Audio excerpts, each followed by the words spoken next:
Paano nga ba makukuha ng isang lalaki ang sobrang ganda, sobrang sexy, sobrang successful, at sobrang swabe na babae? Unang-una, syempre lalaki tayo, 'di ba? A woman born with value, a man born to build value. Ganito 'yan. Ang babae talaga pinapanganak na meron na siyang value. Babae 'yan eh, 'di ba? Babae 'yan, may value 'yan. Talagang ginagalang 'yan, inaalagaan. Ang lalaki, born to build value. Ang prime age ng babae, ang pinaka-prime na age ng babae, no, kung saan magandang katawan, magandang itsura, sobrang kinis ng balat, is nasa 18 hanggang 20 plus, ganun yun. Pero ang prime age ng isang lalaki is nasa 30, 30 plus. Bakit? Kasi nabuild na nilang finances, nabuild ng kanilang buhay, may career na yan, may maganda ng sahod yan, no? Kumikita na yan ng maraming pera, ng malaking pera. Syempre nabuild na niya yan. Pero kapag gusto mo ng talaga, gusto mo ng swabe, maganda, sexy, successful na babae, unang-una, i-build mo yung i-build mo yung value mo. Kasi value runs the world. Ganun yun. The world runs by value. Value is the price you are willing to pay. Ang babae, no, ang successful na babae, kapag sobrang yaman, sobrang high value na babae, hindi yan basta-basta namumulot ng lalaki na sobrang broke. Wala pa ako nakita na na sobrang high value na babae tapos mayaman na babae. Wala pa ako nakita na namulot ng isang lalaki na sobrang broke.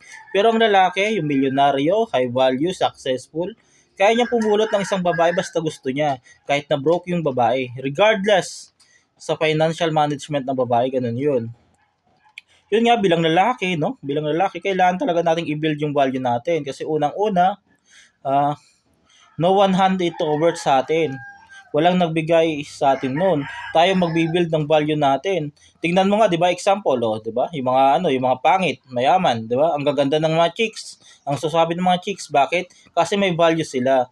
May value talaga sila. Pero ang babae na mayaman din, hindi basta-basta namumulot ng ng mga broke na mga lalaki, ganun 'yon. Kaya kailangan i-build mo yung value mo. Magpakayaman ka, magpataba ka ng utak, magpakayaman ka. Kung gusto mo ng successful na babae, maging successful ka. Kung gusto mo ng high value na babae, maging high value ka. Ganun yun. Value is the price you are willing to pay. Unahin mo yung self-improvement mo, character development mo, ganun yun. At marami kang makukuha. Ganun yun, ha? Kaya usapang love life lang, bago ka mang babae, bago ka maghanap ng babae, yung the best na babae, unahin mo munang gawing the best ang sarili mo. Kasi bakit ka magre-request ng the best hindi ka pa the best? May pipili ba sa'yo? Wala, itatapon ka lang sa basurahan. Ganun yun. Pero kapag inuna mong maging the best, inuna mo yung self-improvement mo, inuna mo yung character development mo, inuna mo yung finances mo, promise, maraming babae may in love sa'yo. Kasi, real talk tayo, yung mga babae na age 25 pataas, hindi lang gwapo ang hinahanap nila. Yung capability na ang hinahanap nila. Yung capable ba yung lalaki to provide? Capable ba yung lalaki na magkaroon na magbigay ng magandang future sa pamilya? Ganun na. Hindi na basta-basta mga babae. 'Di ba? 'Di ba sa mga teenager na babae, namimili lang sila mga gwapo, ganun, mga patatawanin lang sila. Pero no, it doesn't work anymore sa mga 25 patas na, unless kung low value mga babae kaya maghanap ng mga gwapo lang. Pero ang mga high value na babae 25 patas na, naghahanap yan ng capability ng lalaki. Kaya ba ng lalaki o hindi? Ganun yan.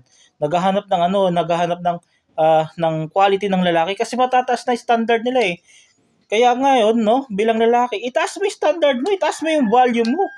No, unahin mo yung sarili mo, unahin mo yung self-improvement mo. Ganun yun, unahin mo ang sarili mo. Kasi itatapon ka lang ng mundo kapag wala kang value. The world runs by value. Lalaki ka, ikaw ang magbi-build. Ikaw ang gagawa, ikaw ang kikilos, ikaw ang magpro-provide. Kaya unahin mo ang sarili mo, unahin mo ang self-improvement mo, unahin mo ang character development mo, unahin mo ang finances mo. Ganun yun. Kasi kapag inuna mo lahat ng yan, hindi ka na maghahanap ng mga low value na babae. Ang magkakagusto na rin sa'yo yung mga high value na babae, yung mga edukado, kahit na hindi edukado, basta kumikita ng mataas, high value yan. Yung mga babae na kayang isupport yung sarili nila, na hindi lang nagtatambay sa bahay, nagsha-shopping, nagti-TikTok, tambay, asa sa magulang. Hindi na ganoon. Kapag ka naging high value ka dahil inuna mo yung self-improvement mo, ang character development mo, ang finances mo, promise mga high value din ang mga makukuha mong babae. Kasi tataas ang standard mo, Dahil mataas ang standard mo, mataas din ang standard ng babae na makukuha mo. Hindi lang basta-basta sa gilid na umiinom, nag-shopping, nagti-TikTok, na sumasayaw, hindi lang ganun. Kasi mataas na standard mo, kaya makukuha mo din ang mataas na value ng isang babae. Ganun yun. Kaya unahin mo ang sarili mo ha. Real talk, kapag basura ka, basura rin ang makukuha mo. Sabi nga sa isang quote, we don't get what we want, but we get what we are. Ibig sabihin, hindi natin makukuha ang lahat ng gusto natin. Pero makukuha natin kung sino tayo, makukuha natin kung ano tayo. Tingnan mo yung mga mayayaman, makukuha nila kahit na anong gusto nila kasi nakukuha nila yon dahil kung ano sila, dahil kung sino sila, ganun yon. We don't get what we want, but we get what we are. Ganun yon, no? Kaya, galingan mo sa buhay, ha? Patabay ng utak, patabay ng finances. Di baling wala nakakita ng progress mo. Ang importante, nagpro-progress ka. Sooner or later, one day or another, magugulat na lang sila. Hindi ka na nila kilala kasi nga, ang laki na ng pinagbago mo, laki ng self-improvement mo. Dahil nga, kapag ang puno tumataas, lumalaki, tahimik yan. Promise. Pero maraming makakakita kapag malaki ka na. Yun lang, guys.